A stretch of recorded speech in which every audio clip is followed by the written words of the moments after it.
Hello all. Welcome to the Strand. Thank you all for coming out tonight. Tonight I have the honor and the pleasure of introducing Chef Alex Guarnaschelli, the executive chef of 2 New York restaurants, Butter and The Derby. Alex has earned widespread celebrity as the host of Alex's Day Off and The Cooking Loft, 2 of my personal favorite shows. She's also been a judge on Food Network's Chopped, and recently has been selected as one of the few to earn the title of Iron Chef. Given her great success, it's a surprise that only now has she come out with a cookbook. Old school comfort food full of recipes with a few frills, but a lot of love, and I'm sure amazing flavors. Tonight she'll be in conversation with journalist Gabriella Gershenson, self-described enthusiastic eater. Gabriella is a senior editor at Saveur Magazine, whose work has appeared in numerous publications, including the New York Times and Time Out New York. Her patent love of everything food has made her a perfect fit for this evening's talk. So, without further ado, let me introduce Alex Guarnaschelli and Gabriella Gershenson.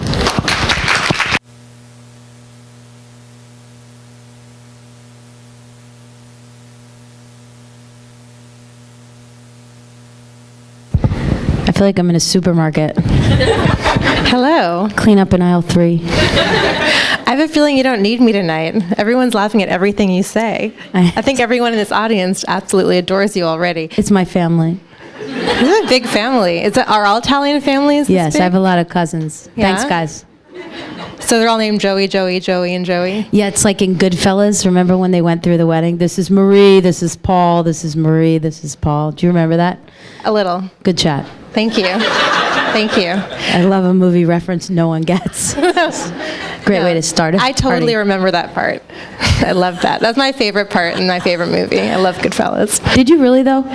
Yeah, but I saw it a long time ago. I like when they bring the table down for them at the Copa and the way they went through the back of the restaurant. Do you remember that? Lorraine Bracco lives in my building. So I get on the elevator and there she is, and I'm like, oh my God, it's Lorraine Bracco. Does young Ray Liotta live in your building too? Young Ray Liotta, no. Alas, no. That would be nice. Deborah Harry lives in my building from Blondie. I live in London Terrace. We got the old school ladies. Well, that's a nice segue to this old school comfort food evening. Oh, really? Oh, I didn't think of that. Yeah, this is my act, everyone. Thank you. No, I can't compete. I do want to ask the audience, are you guys all fans of Alex's from the Food Network? Have you all been watching her for a while? Yeah? Thank you. So you are quite the judge on Chopped. It's funny, I haven't seen that many episodes myself, but your reputation precedes you. And I know we're here to talk about the book, but I've always wondered and admired how does someone have confidence to just say it like it is to someone who's so terrified of you, who so badly wants to win. I don't like this, or, I do like this, but where do you find that chutzpah to just put your opinion out there like that? I think that's probably one of your trademarks, no? I hadn't thought of it. I think it comes from having a mother who does that. Mm-hmm. I mean, we eat a bagel, and she's like, I don't really know about this bagel. Your father bought it. I told him not to. I told him to go to the other store. It isn't as good. What about the tomato that we're eating on the bagel? Let's talk about the tomato. So I think everything, nothing, was this as good as the pie I made 2 years ago? Mm-hmm. Do you remember the pie I made 2 years ago? Was it as good? Do you like the crust more? I changed the butter ratio. That's how I ate everything. So, my mom would cook and put the food down, and I would take the fork and go like this, and my mom would say, how is it? And everything was like that. So I think maybe I got a lot of training for Chopped by accident. And then I was supposed to compete on the very first season of Next Iron Chef, but I was pregnant. And my baby was due, right on the first day they were going to start shooting. And I was like, I'm going anyway. And, a few people were like, you're really not going to give birth and then go the next day. And I said, I am. Because I thought they were only going to do one season. I thought this was it. It's, And so, finally the Food Network legal department had to call me and say, we can't legally let you be on this show. So are you one of those famous chefs who just never stays home when you're sick, who's working every single day, who never misses a moment. I think I definitely was like that for years. I'm definitely not, I can't do that anymore. Oh, how did you write this big and beautiful book video? then? Oh, okay, sure. It just, video makes me really nervous, sorry. But you're so good on camera. Yeah, I know. Somehow when people aim phones at me in video, I lose my train of thought, and then I wind up non sequituring about what I had for breakfast. But what I wanted to say is I didn't end up competing on that first season of Yes. Next Iron Chef, and the producer for that show called and said, "Why don't you come and judge Iron Chef America instead?" And I said, I've never done anything like that before. You sure? And he said, yeah, just come down. You'll be like the dinky extra judge type, the third judge who's kind of dopey or whatever. So I went down there, and it was Battle Elk, and it was Bobby Flay, and I didn't really know him at the time. And so I was like insanely nervous. I think so nervous, and had just given birth like 2 weeks before, so I was kind of... Your hormones must have been out of control. Beyond. Just beyond. So I went in there, and I just thought, well, you don't know what's going on, so you may as well just be honest. And I loved what Bobby Flake cooked. I loved what he made. I watched him cook it. On Iron Chef America, they have TV cameras for the judges, so you can watch on the screen in front of you. Each judge has a screen. You watch the screen, and there's 8 cameras roaming around in both of those pits, shooting what people are doing. So you're getting all these views, and I was just thrilled. I'm really thrilled. Like, I can't tell you who knew that there was a gig like this in the universe. And I watched Bobby, do a lot of little things. And when he came up and talked about his food, I said, I saw you dust those oxtails in paprika and flour. And he's looking at, he's giving me this squint, like a chef's squint. Like, I know that you know that we know that I know that you know. Mm-hmm. And after the thing was over, he lost. Good chat. And he came over and said, you're really good at this. You should really do this. And I said, you just lost. And I'm a third of the reason why you lost. Even though I gave him like a 30, I was like, I had Bobby Flay stars in my eyes. I was like, 30 out of 30, yay. But that didn't work out. But so I guess honesty and maybe like pretend you know what you're talking about and it'll work out. But I think I was trained my whole life for that kind of dialogue. I want to get to the book, but I just sort of also want to ride this groove that we're having with the conversation. I can't help but ask you the woman in the kitchen question. And I thought, should I ask Alex this? Because it's a cliche, and why should you draw attention to the fact that you're a woman in the kitchen? Like, what's the big deal? But then I noticed that you have customer feedback from Gloria Steinem on your acknowledgments page. And I think that it was really interesting and gave me confidence to ask you that question about what it means for you to be a woman in the kitchen. And I know it's a very broad question, so maybe you could start just by telling us if you do feel that it's still like capital W, woman in the kitchen, or if it's sort of transcended that and you're just a chef like all other successful chefs. I would say it's never mattered before, and maybe it's supposed to matter now because I'm supposed to say something about it. I just ignored it. And, when I worked, I think it's in the book, when I worked at Quai Savoy, which is a kitchen in Paris, there were 27 men and me. And it's 1993 or 2. I was 10. And I was actually 8 and 7. And the first day I walked in the kitchen and, it was daylight savings, so I wound up being an hour late. The one day of the year. And I was in the bottom of the staircase, and one of the chefs turned to me and said, I don't know what's worse, that you're a woman or that you're American. And he went upstairs, and I thought, all right, this is going to be really fun. So I would say I worked in a culture for a number of years where it was probably worse to be American. And it got so bad with that, the idea that the French have of American food and American cooking, that I went over, was dating a guy, and I went over to his family's house in Normandy, and his father was like a charcutier, so he was making like sausages in the garage. Like, I felt like the dog was going to disappear. I mean, it had a little bit of an odd energy to it, but he said to me, "You eat nothing but..." He didn't say anything to me, by the way. Not hello, nothing. We sat down to eat, and he said, "You eat nothing but frozen fish in your country, right? And you do crazy things like fry oysters. You shell the oysters, and then you fry them." I said, "Yes, everything is frozen in America. Everything. We freeze things, and then we cook them without defrosting them. Beef, fish, whatever it is." And then you guys broke up the next day? No, we didn't, but I'm just saying, I think I spent a lot of years fighting harder to be an American than I did to be a woman. I don't really know what to say about gender. I think actually I'm not ready to answer that question. And I should really be ready, and I'm not, but I'm getting there. And I've started writing about it in a really honest way.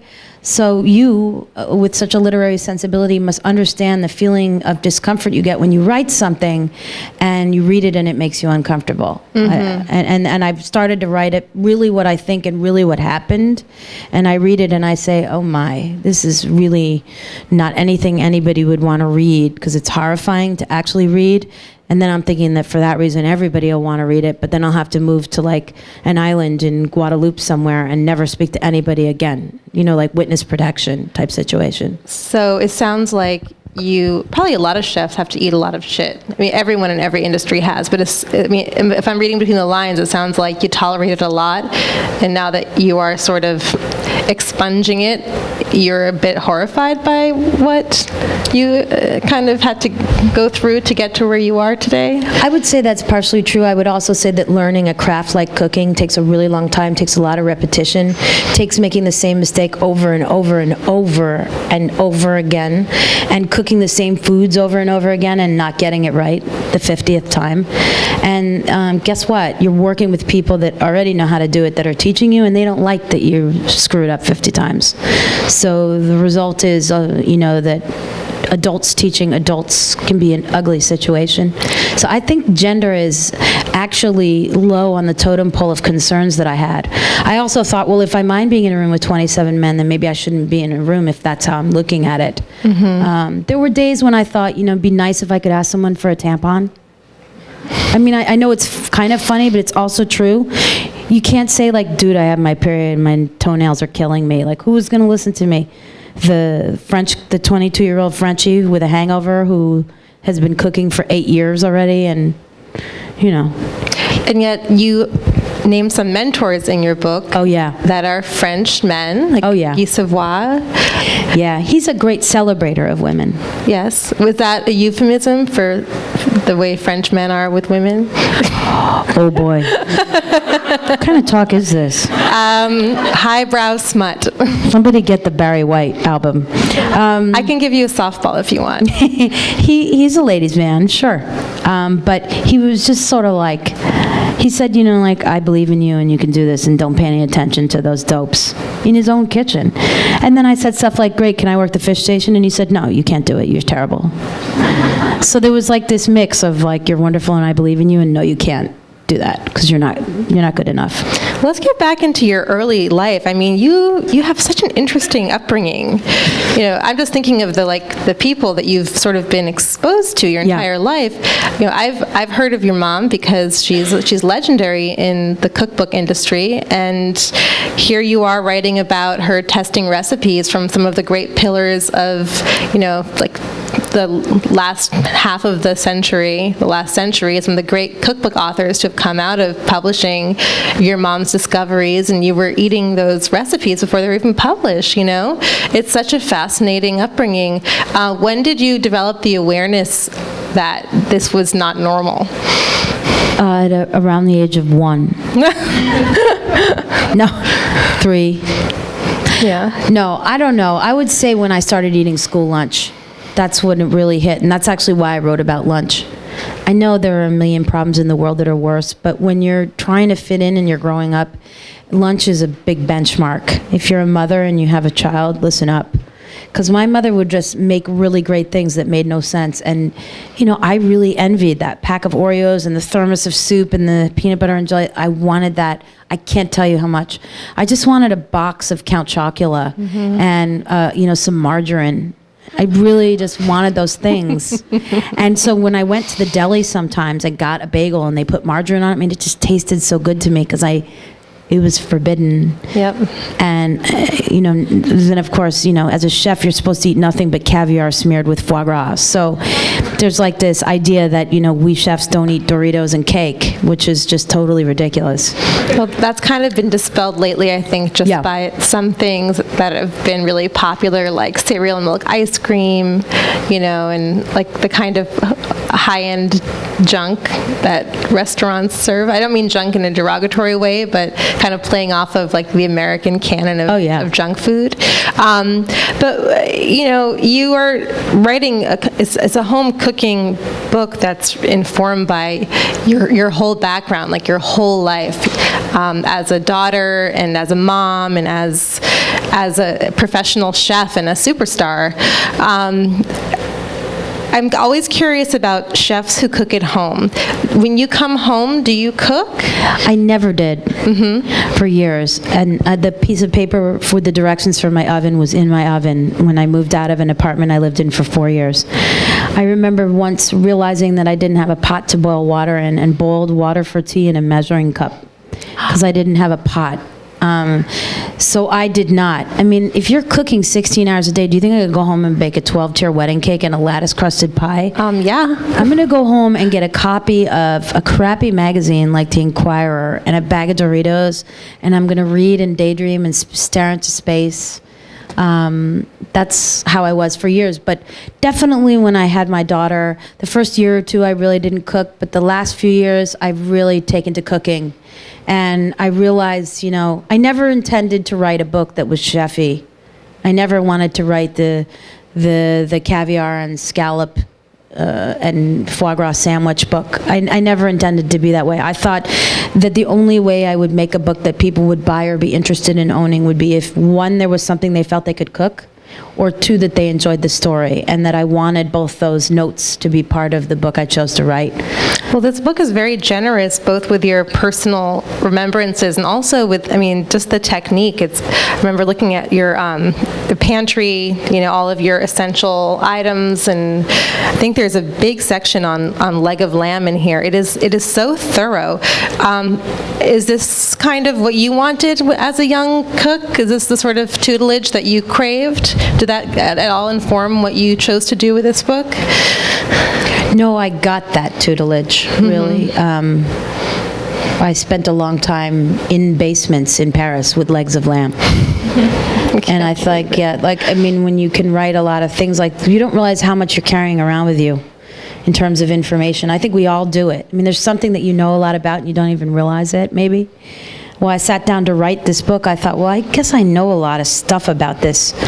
There's so much that I know I don't know, like how to walk down the street and figure out which is east and which is west is still a struggle for me. I have a terrible sense of place and direction, and I'm not a good driver.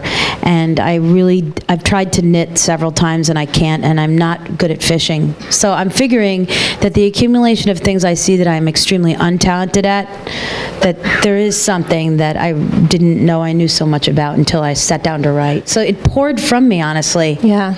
And then I thought, is this really a book? And what did your editor say when you said that? She said, yeah, she did. She did. I think it was hard for my editor because there's me, the writer, and then there's my mom. So I think she felt there was the double pressure of trying to honor the information I was giving and knowing that my mom was Darth Vader breathing over her with a pencil. I always say, if Steven Spielberg was your dad, would you be like, hey, Dad, check out the movie I directed? You probably wouldn't show him, or you would make Jaws in another form and be like, here, Dad, is this okay? Did your mom weigh in during this process? No. Wow. No. Wasn't it tempting to use her as a resource? No. Wow. That's fascinating. Not even remotely. No. Why? Mom stuff, daughter stuff. Yeah, totally. Yeah. Hello? Look at parents and their kid, it's like, what are you doing? Oh, okay.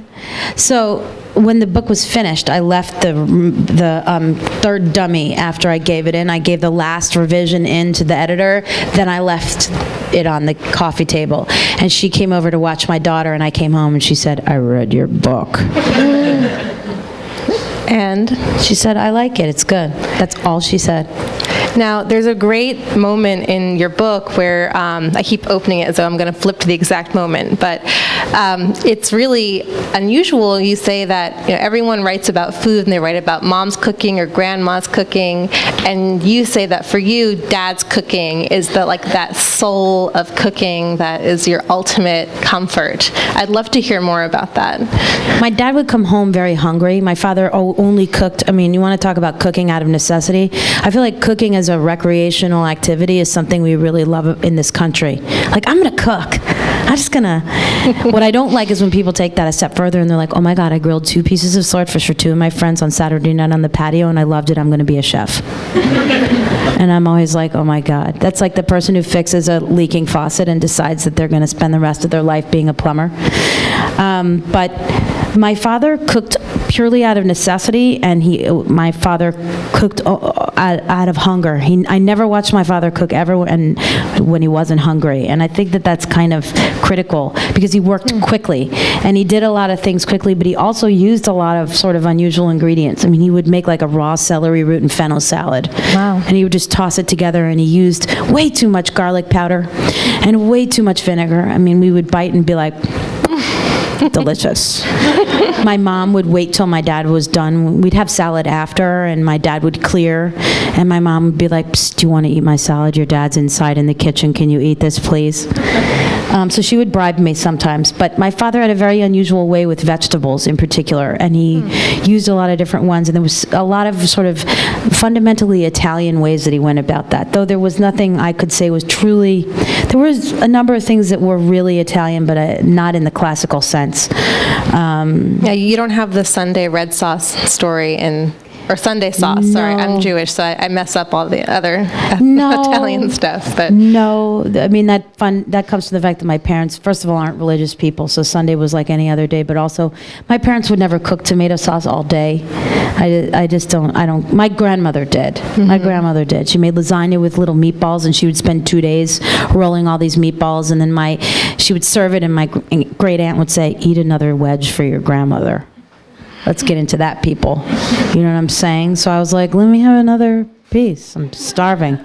But it was great. So I do have those stories, but I mean, I felt like maybe what I was trying to do was say, this is how I grew up, and I know that it's maybe a little off to the left or right, so to speak, but maybe you'll see a common thread in something that's unusual about your own life. I think we all have those things that we hide. You know, like that creepy uncle, or that, that mom made this really weird goulash that was delicious, that no one else understood, but that you liked. I thought maybe if I shared what my normal was, that it would resonate. Totally random question. I love this question. I think I read it in magazines all the time. What are 5 things you always have in your fridge? Definitely mustard, maybe an unhealthy amount of several kinds of mustard. Yeah, I have 4 or 5 jars right now. I always have pickles, at least 3 or 4 kinds, but because I like the juice in vinaigrettes and marinades and everything, so I use all the pickle juice and then fill it back up with water and put it back in the fridge, and a couple weeks later it regenerates.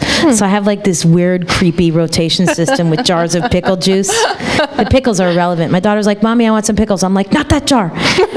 That's why I need that jar. So good that I'm not creating hang-ups for my daughter. What else? I always have at least 4 bottles of white wine. Oh yeah. For cooking on, people. and enjoying? Yeah, I'm really not a drinker, but once in a while I'm like, yeah, I'm going to just drink until I want to drunk dial my 4th grade boyfriend and tell him that I love him.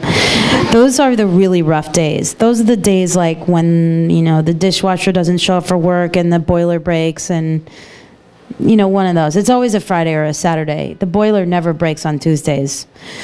And then probably lemons and noticed that everything is acidic. Yeah, I always think a splash of acid in pretty much anything makes things better. I feel like what's always missing is a splash of vinegar or a squeeze of lemon, pretty much always.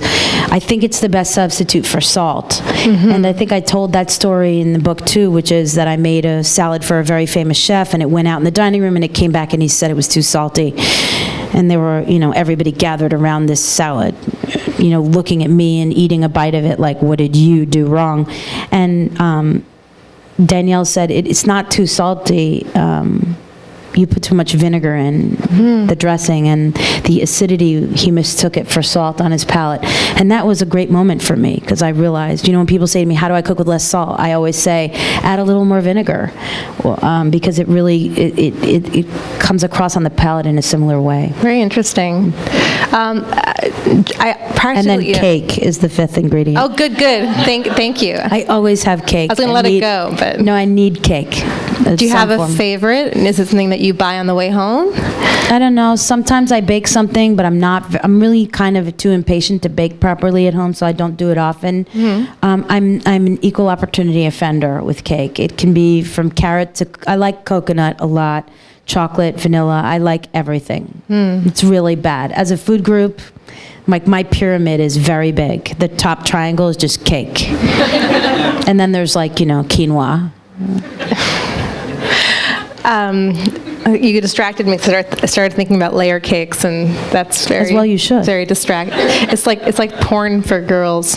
There's real porn for girls, but for me, cake is like porn. I agree. You can really get caught up in that.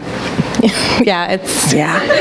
Again, what are we talking about here? I have so many real questions that aren't about pornography. Yeah, well, I was just thinking about your life as a restaurant owner and chef, and you have this huge career on TV, and you just won Iron Chef, which is enormous. I want to know so much about this. First of all, how do you do all of it, and how do you do all of it well? I don't do it well. It's very hard. And I first want to point out I don't own the restaurants I work in. Okay. And I like to be clear about that. Even though the owners say to me, you can say you're an owner, and I say I don't want to be dishonest about that for whatever that's worth. So you run the restaurants? Is that a better way of putting it? I don't own them at all. And I'm okay with that. The restaurants I work in are held together by the people that work in them, and I love them. We're like a big family, and I'm very emotionally attached to everybody that works there. So that's a big driving force in my life, those relationships. They're my family. They're the people that I really care about the most. Obviously my daughter and other people too. My daughter most of all. I did win Iron Chef. I won Iron Chef because a number of people believed in me and gave me the right kick in the ass. I needed it. And I didn't do it alone. In fact, the gentleman making those crostini back there was absolutely critical in recipe testing and recipe developing with me all through the process. And so I sort of had a team. Really, the team was a one-man team. And I would I made him make everything under the sun. You can't cook everything you want to cook yourself to practice, but B, you can't be objective about what you want to learn. You take a recipe and you cook it and that's it. But when someone else takes the recipe and cooks it and they say, well, why is this like this and that and this, and how come you didn't do this? All of a sudden you say, I never thought about any of those things. He said, I remember I wanted to fry a tortilla and break it up. And he said, why don't you cut it up and put it in a China cap all perfect and then just fry it? And I thought, that's the dumbest thing I've ever heard, but I would have never thought of it. It was dumb in the good sense of dumb. So sometimes, you can't work alone. So I won Iron Chef, I sort of collaboratively, in my own eyes, with a number of people that along the way gave me confidence and really worked as sounding boards. What kind of opportunities does winning Iron Chef bring into your world now? I imagine it's huge. I guess I don't really look at opportunity as what I get if I don't want it. And the things that you want, you've got to get them yourself. Because they're the way you want them, so you have to create them.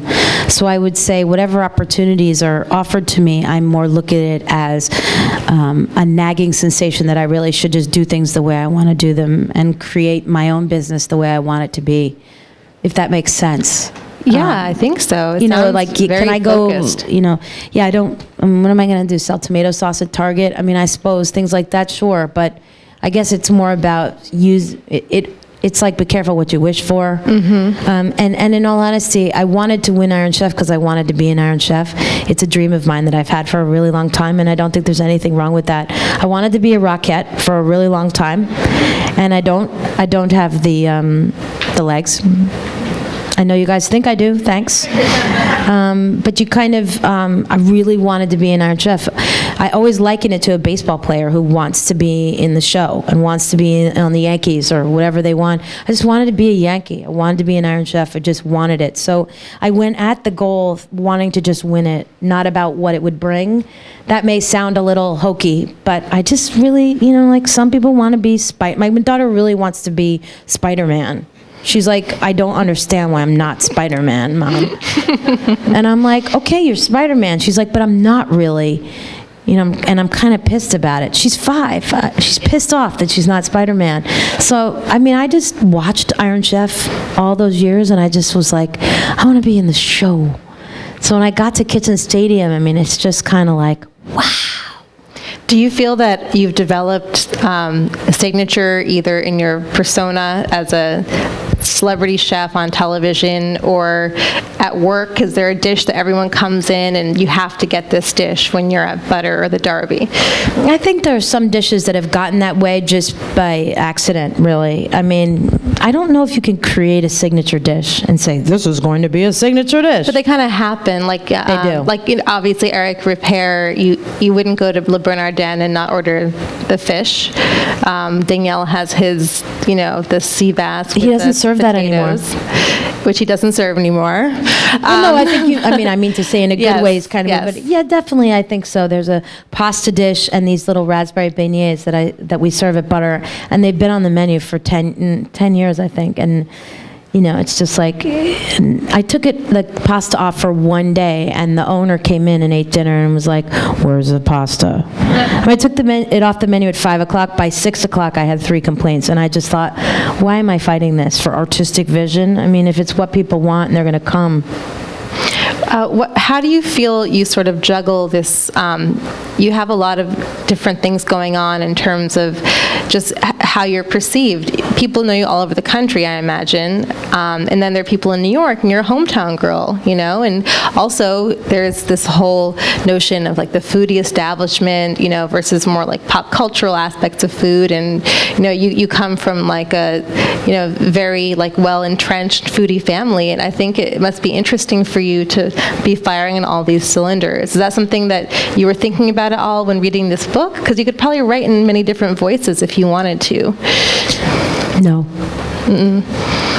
No. But I suppose I should think about that. No, maybe not. More fodder for my therapist. No, I'm just kidding. Not really. No. I guess I should, you know, I think there are a lot of chefs that definitely curate their image a lot more than I do.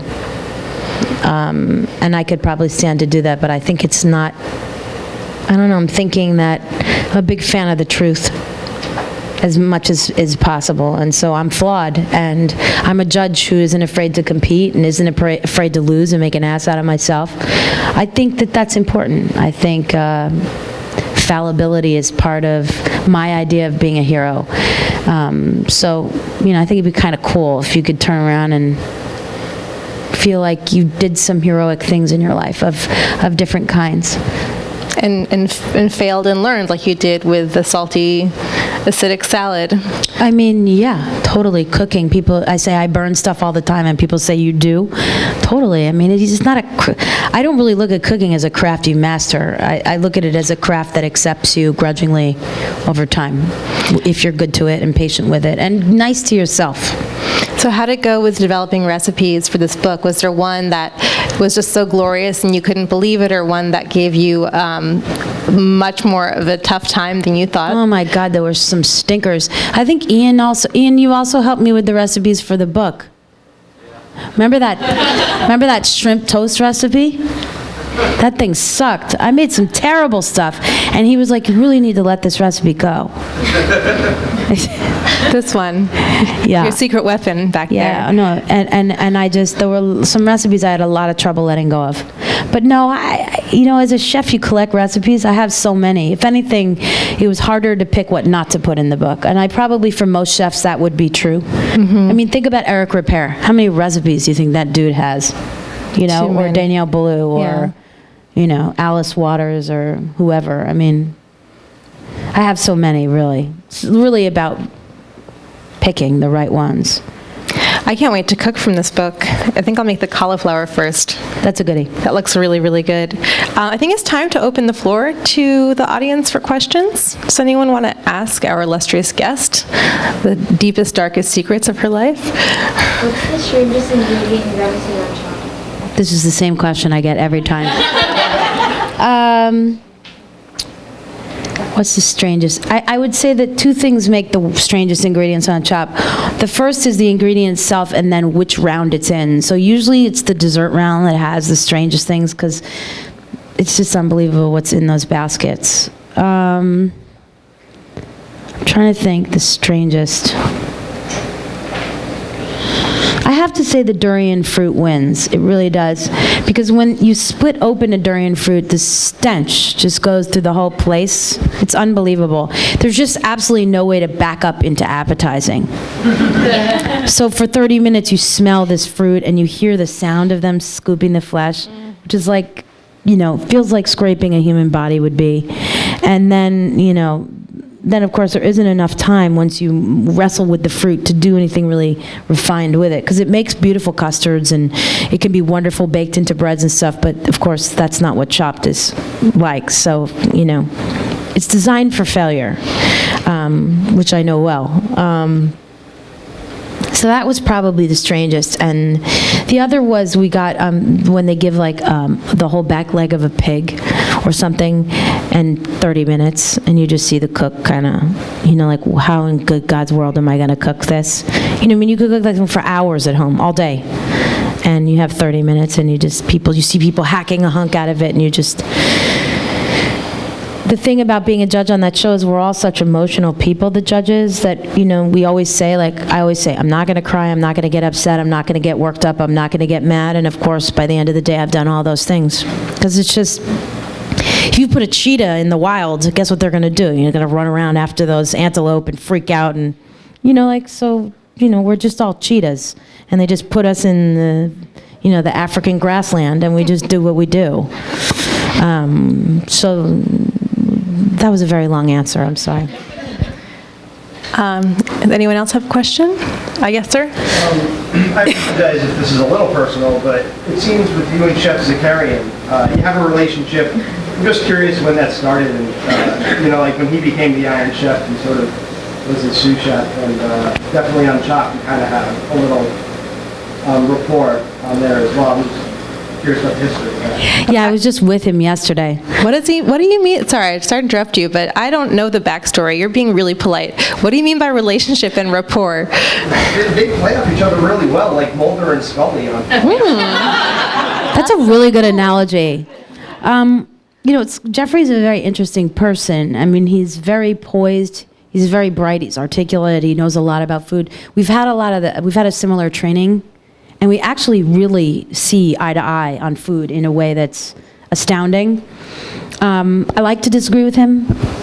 I think I'm just saying shut up when I disagree with him sometimes. We're at the point now where if I say I disagree, he goes, of course you do. But I love him. He's the bomb. People think we're married. A lot of people think we're married, or we have dated, or we've had a moment on a terrace somewhere that we don't want to talk about. And the answer to all that is absolutely not. I would never. He does nothing for me. If he did, I would. But he's also married, and I love his wife. So when people write me on Twitter, are you and Chef Zakarian married? Because it just seems like you are. And I just imagine you on your honeymoon, and where did you go? And his wife interjects, he is not married to Chef Guarnaschelli. And I'm like, hello, Margaret, how are you? But I would say definitely on his first battles of Iron Chef, after he won, they said, will you be his sous chef? And he asked me, and I said, of course. I don't care about, I suppose a lot of other chefs would have said, no, I don't want to do that, as if they were taking the high road. But I thought, well, I could always learn from these things, doing this with him. And I did. And I'm glad I did. But, he was so anxious. I'm making mussel soup. I tell him what I'm doing. He's like, I'm going to puree the soup. I said, the mussels haven't gone in the soup. It's not soup yet. He's like, it's ready. I'm pureeing it. I'm like, it's mussel soup, and the mussels aren't in it yet. Okay. 2 minutes later, I'm pureeing the soup. No, you're not. So I just acted the way I always acted with him, and they put that in the show. I thought they would edit all that out. So all the stuff I said to him, he crashed into me one day like a linebacker. He also sabered a bottle of champagne with me standing right in front of him, and all the glass went in my face. Oh, no. And I'm like, dude, what the fuck? I said, what the fuck? And they put it in like, what the And I'm like, this is Food Network, like, really? So there were, we had a lot of moments. We spent a lot of time together, especially for a couple years there. And then when he was the judge for my season of Next Iron Chef, everybody's like, oh, this is a shoo-in for you. Just the opposite. He didn't look at me through that whole competition. He didn't show his hand. He didn't show me any favoritism. And I'm glad, because I really wanted to win to earn it, but that was hard. After all we went through together, I was like, geez, you should have been a little nicer to him, But yeah, no hanky-panky, no nothing there, just kind of rapport mixed with, The other thing is, how he can get. So, kind of he just seems smug, But he deserves to be smug.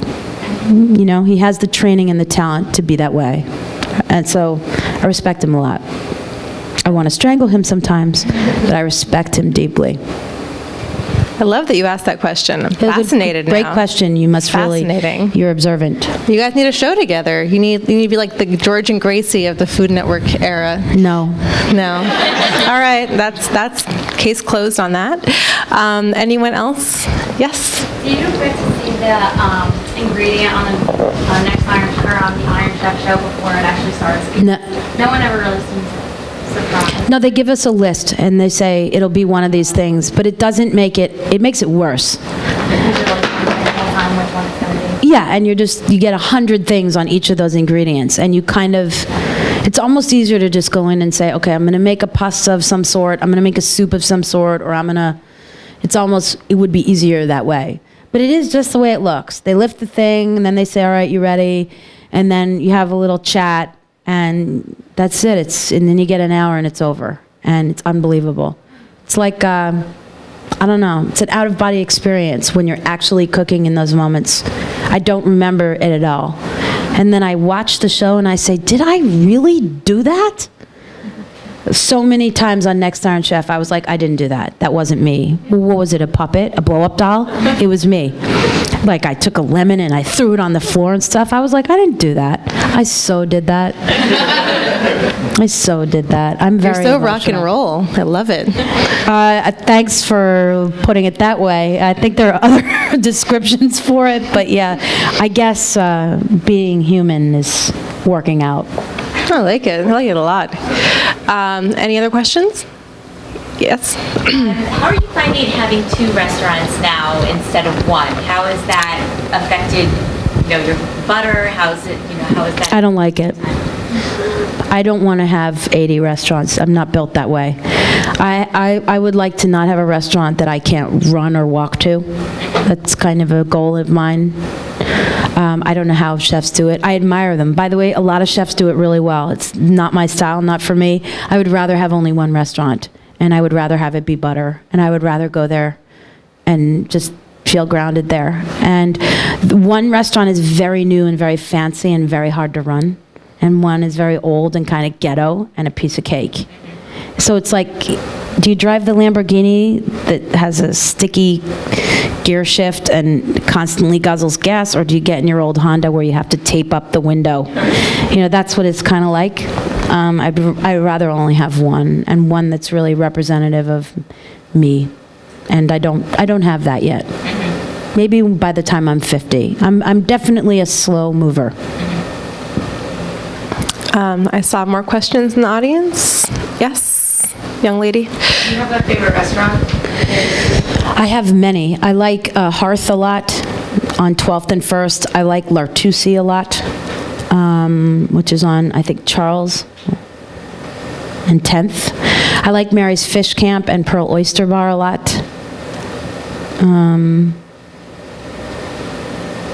Where do you get your cake? I like Billy's a lot, Billy's Cupcakes. I like that icebox cake they make, and I like, there's this place called Bergamot on 9th and 20th. Love that place. Like, no one knows about it. That place, what they're doing in there is just dirty and wrong, and I'm all about it. I think Amy's makes fantastic layer cakes. Do you ever go to Amy's Bread and just get a slice of cake? I love her. I love the cake. I'm sorry, I'm embarrassed, but I have to say the truth. There's like a half a teaspoon too much baking soda in the cake, and it like stresses me out. But yes, I like them a lot. I like the icebox cakes. I also really like Eisenberg's Sandwich Shop on 18th and 5th. I like old school places. I like to get a lime Ricky and a scrambled egg sandwich at Eisenberg's. That's super important. Again, acid, notice? Egg sandwich, lime. So bad, so good. It's so greasy and lovely in there. I love it. Those are some of my many favorites. Are any places from your childhood still around that you check out? I mean, my childhood is not that far. Oh, I know. It was only like 12 years ago, but I grew up across the street from the Carnegie Deli, so I like the Carnegie Deli a lot. I still eat the flanken and the brisket from the Carnegie Deli, and I like it a lot. Are there places from it? I like Il Cortile on Mulberry Street. That's a Little Italy restaurant that's of the old guard. There's a lot of not so great food in Little Italy. I love that restaurant, and the food comes out very hot. They cook it all to order, and you can tell by how hot the food is. It feels, you know, when you cook something at home and you put it in your plate or whatever, even if it's like some sautéed spinach or whatever, and it's so hot. Also because you're in your apartment, which is 2 by 2. The food at Il Cortile comes out hot like that. I love hot food too. Hot food, so underrated. Ian actually worked with me, and he did and masterminded. Last year I had to do the main course at the James Beard Awards dinner for like 70,000 people. He spent 3 weeks obsessing about the chicken dish just so that it was hot. That's And really everybody admirable. said the chicken was so hot. It didn't matter what it tasted like in the end. Just they couldn't believe they ate a hot you know, I eat a lot of fancy food that's not hot. That's actually what I always wonder about Iron Chef. I always, when the judges are sitting there, I always wonder, are they getting lukewarm food? On Iron Chef, no, the food's hot because they serve it course by course and they let you reheat things. But on Shop, the food is mostly cold. We don't say it's cold. You can't, everything's graded on a big curve. Yeah. Like, it's not congealed. It's good. You had a question. Yeah, I was wondering if your individual shows on like the Cooking Network are going to come back. No. Ever? I highly doubt it. I would say those types of shows, they're really not making many of those anymore in the first place, those stand and stir cooking shows. Maybe one day, I hope so. From your mouth to God's ears, because I love shows about cooking. Part of wanting to be on Iron Chef and Chopped is that they're shows about cooking, that have cooking, where I can cook. And so I'd like to be on them for that reason. Those are the best shows. I loved they're so PBS when I was growing up, like Jacques Pepin, and he was my favorite. All he did was cook. It's very dynamic, and I think what I like about competition cooking is when it adds that electricity that cooking gives you, because that electricity, if a viewer can see it and feel it, it's addictive. And when you watch someone living it, like a tethering rod for lightning, it's amazing. No, it's electric to watch it. So I like that about competition cooking, and I like that if that has to be the primetime vehicle to get people to watch cooking, I'm down with it for that reason, because that keeps cooking alive. Are you an adrenaline junkie? No, I'm so not. I wouldn't even jump out of a first-story window with a parachute on. It's not at all. I like the ground. I like my apartment. I have fish. They don't leave the tank. Yeah, no, not at all. But I like cooking a lot. I like cooking. Yes, right there. Are there any up-and-coming chefs or cooks that you're watching to see how their career is going to That's a really smart question. No. I would say I eat out a lot, and I enjoy food, and then if I have something I like, I want to know who made it, and I want to know who's behind it. Not really, no.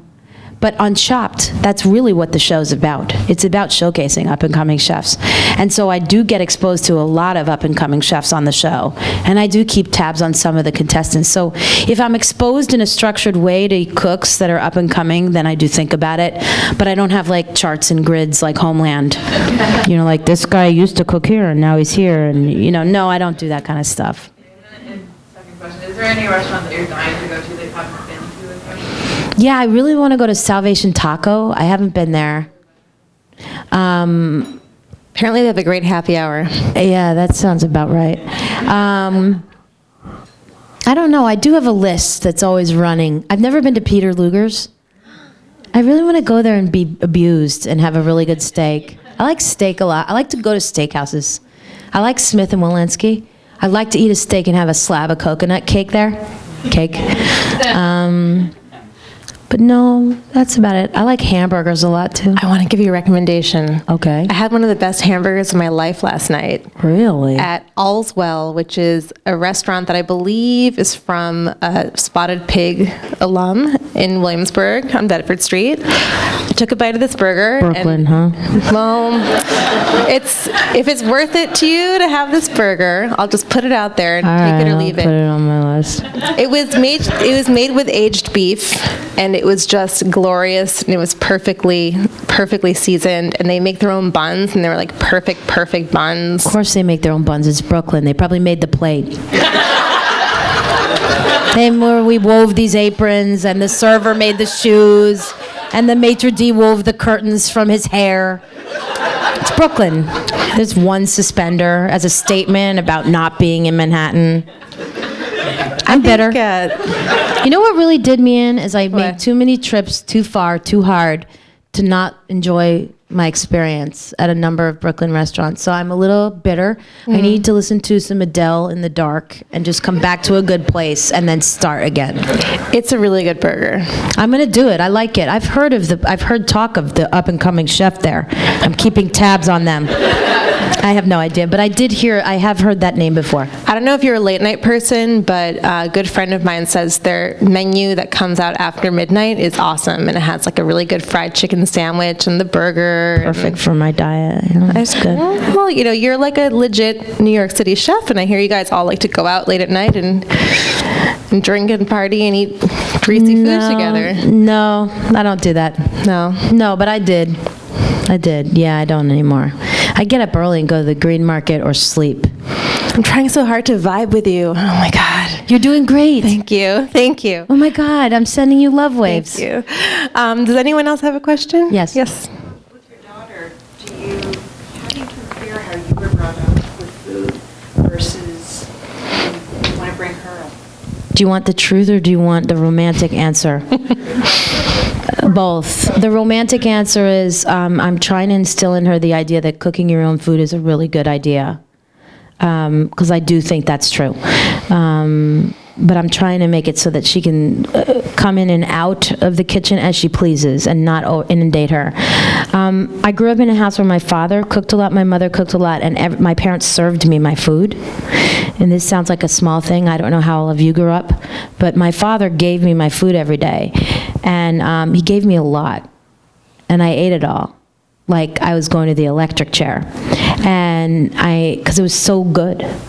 And I'm kind of trying to teach my daughter how to eat and then be full and get up from the table. And she likes to eat a lot. And she wants to eat more than she should or could, which I totally get. And I'd like to do that too. So I'm actually trying to train my daughter to figure out for herself when she's had enough. Like I say stuff like, put down your fork and step away from the table, and I'm going to read you your Mirandas. You know, like it's that way with my daughter, because she really, so trying to actually have a more reasonable relationship with food. It is, you know, it's like that, you know, such a good food is so damn good. Like, I don't understand why we're not eating all day long. I don't. And I'm not joking about that. I'm not saying it to be cute or chefy. I wish I were.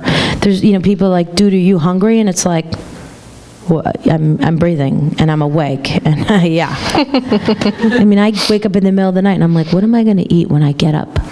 My daughter drifted off to sleep the other night and she opened one eye and she said, what's for dinner? And I just went, and she just fell asleep. But she woke up, she's like, what's for dinner? Like I was like, she'll forget. She woke up, she's like, I said, what's for dinner? And then I tell her, and she's like, what? No. And then she's like, all right. So the romantic answer is, I come in with armloads of corn and I sing The Sound of Music and we cook and it's beautiful. And the other side of that is I'm trying to teach her how to eat the right amount, and it's hard. And she's like, but you made it and it tastes so good. And I think, what am I supposed to do, make it crappy so that she only wants a little? So those are the two sides. Great question. We have time for one last question. Yep. Just speaking of cake, where is that? You posted a couple pictures of donuts on your Twitter.